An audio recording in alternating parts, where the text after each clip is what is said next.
بسم الله الرحمن الرحیم. السلام علیکم. په دې هیله چې روغ جوړ به په نن ویډیو کې یو څه وربز زده کوو، یو څه الفاظ زده کوو کوم چې ډېر اهم او ضروري دي موږ او تاسو دپاره چې موږ یې باید زده کړو تر څو زموږ د انګلیش نالج بهتره شي او زموږ په علم کې اضافه والی وشي. So the verb number 1 is sleep. Sleep. Sleep means ویده کېدل. د sleep معنی او مطلب ویده کېدل. ویده کېدلو ته په انګلیسي کې sleep وایي. سمه ده. For example, I sleep at 10 o'clock. I sleep at 10 o'clock. زه په 10 بجې ویده کېږم. I sleep at 10 o'clock. زه په 10 بجې ویده کېږم. لومړی موږ د sleep ورب زده کړ، د هغې وروسته موږ دغه ورب په جمله کې استعمال کړ.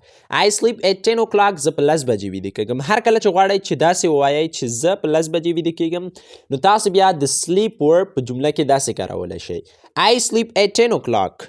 زه په 10 بجې ویده کېږم. که چېرته غواړئ چې بیا په انګلیسي کې داسې ووایئ چې هغه په 10 بجې ویده کېږي، نو بیا د آی په ځای تاسو هی لګولی شئ، د آی په ځای تاسو نوم لګولی شئ. سمه ده. په دې کې تاسو نورې ډېرې جملې جوړولی شئ.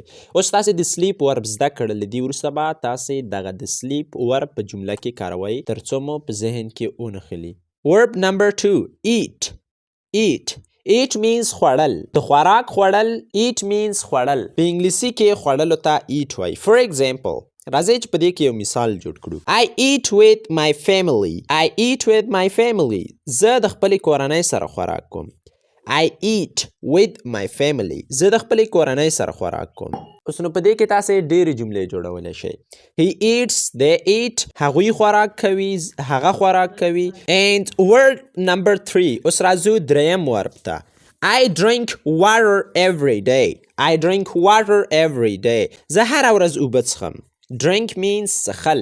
د که هغه اوبه اوسي، که شیدې اوسي، که هر څه اوسي، کوم شیان چې د څښلو دپاره وي او ته غواړئ چې په انګلیسي کې داسې وایئ چې زه دغه څیز څښم، نو بیا ته ویلی شئ drink. For example, I drink water every day. I drink water every day. زه هره ورځ اوبه څښم. ته داسې هم ویلی شئ چې I drink milk every day. زه هره ورځ شیدې څښم. نو په پارت 1 کې موږ 3 الفاظ زده کړل. Sleep, eat, drink. او همدغه وربز موږ په جملو کې هم استعمال کړ. نو اوس راځو پارت 2 ته، او په پارت 2 کې به موږ نور اهم او ضروري الفاظ زده کوو. So, noun number 1, teacher. Teacher. Teacher mean ښوونکی یا روزونکی. د teacher noun موږ داسې استعمال کړ. I listen to the teacher. زه خپل استاذ ته غوږ کېږم. د student noun موږ په دې جمله کې استعمال کړ. I am a student. د سکول ناون موږ په دې جمله کې استعمال کړ. I go to school every day. So اوس راځو نو پارت 3 ته، او په پارت 3 کې یو څه خوندور اسمونه زده کوو. So the noun number 1 is chair. Chair. Chair وایي چوکۍ ته. Chair وایي چوکۍ ته. په انګلیسي کې چوکۍ ته chair وایي. For example, I sit on the chair.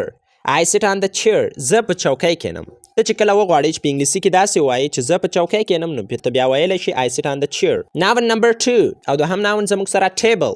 Table وایي میز ته. For example, I eat on the table. زه په ټیبل باندې خوراک کوم. زه په میز باندې خوراک کوم. And number 3 is bag.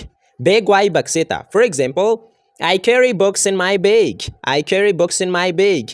زه په خپله بکسه کې کتابونه وړم. او په پارت 3 کې موږ 3 اسمونه زده کړل. Chair, table, bag. او همدا اسمونه مو په جملو کې استعمال کړل. نو زه ډېر امید کوم چې تاسو به دغه الفاظ او انګلیش ورډز خامخا زده کړي اوسي، ځکه موږ هره یوه جمله څو ځلې تکرار کړه د دې دپاره چې ستاسې ښه ذهن پرې خلاص شي، او د دې دپاره چې تاسې له دې ویډیو څخه ووځئ، او د دې دپاره چې کله هم تاسې دغه ویډیو پای ته ورسوئ، ختمه یې کړئ، چې ستاسې په ذهن کې له دې ویډیو څخه یو څه ورډز او انګلیش سنټنسز پاتې شي.